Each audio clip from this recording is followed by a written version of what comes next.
How to manage the research team. My name is Razan Georges, and I'll be guiding you through a module to learn about how to manage the research team.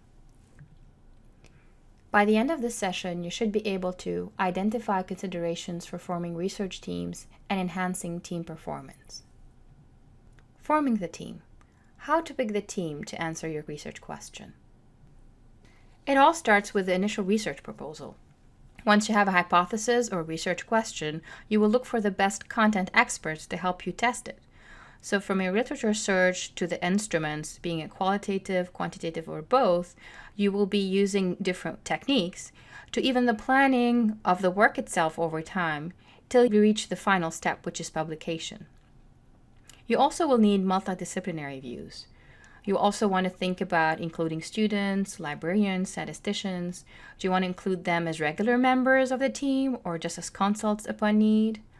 Also, you might consider you want to involve someone from one institution. You want it to involve several institutions. They can be local, national, or international. Also, do you always think about change? Would you want to introduce new blood from time to time? This will help you move away from the ease of working with the people that you know, and being adventurous will actually open up the door to new ideas. There's also no magic right size.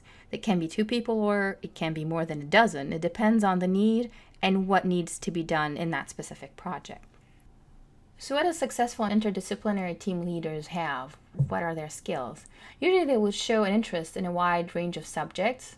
They will have a respect for other disciplines. They'll have a willingness to promote the success of other disciplines. They will have good interpersonal and team building skills.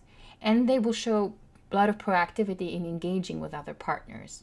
While these attributes are useful for research managers in any disciplinary area, for interdisciplinary research, they are absolutely essential.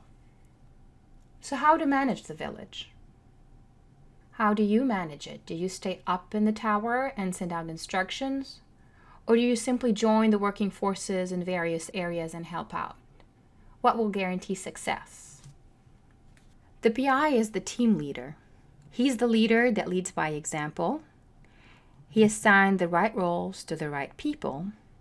He's open to new ideas at any point in time. He makes sure that all contributes and build authorship around that. He will solve differences and potential conflicts. He will keep the team motivated. Maybe a lunch outing, a coffee meeting with various members. Also, authorship and attending national or international meetings and represent the team can be an important incentive that keep team members motivated. The PI also should ensure good communication because good communication is a must, especially in multi-center studies because the PI will oversee the work with main players in various centers. He also will give the opportunities to input for all members. They all need to feel involved at any time, for this drives motivation as well as a sense that the project is also their own. The importance of the PI. What does the PI actually do?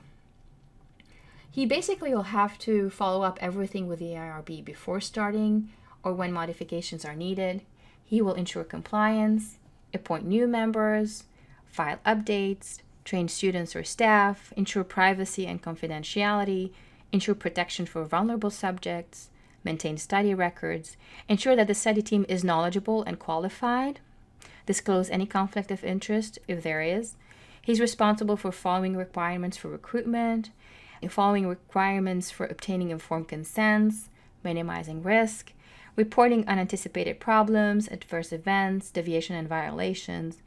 He is there basically to provide appropriate oversight at all times for all aspects of the study.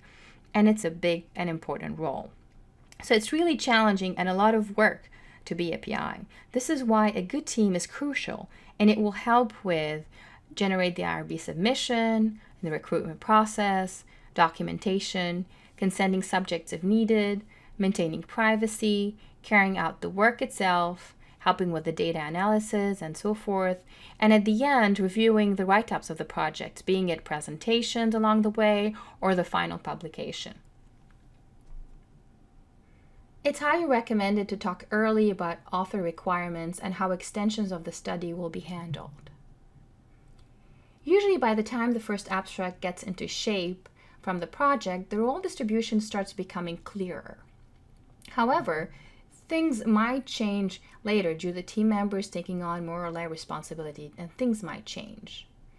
The guidelines, as per the International Committee of Medical Journal Educator, delineates for authorship credits that should be based on substantial contributions to conception and design, acquisition of data, or analysis and interpretation of data, drafting the article or revising it critically for important intellectual content, and final approval of the version to be published. Authors should meet conditions 1, 2, and 3. A lot of research dilemmas can arise along the way. Usually common sense should guide us through solving them, but here are a few examples. I'm currently collaborating on a research team and I have a spin-off idea. What are my obligations to include the original study team in my spin-off work? From a personal example, I was a team member for another PI and we worked on an idea with the team in a different country.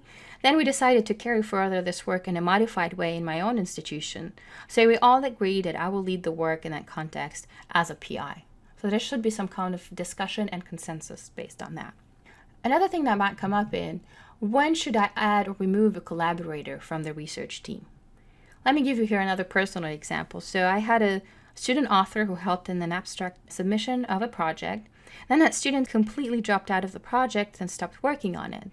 So I removed that student from the team and of course from receiving any further credit and further authorship.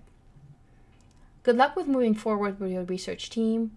Let your work with others always reflect who you are as a person, and thank you for listening.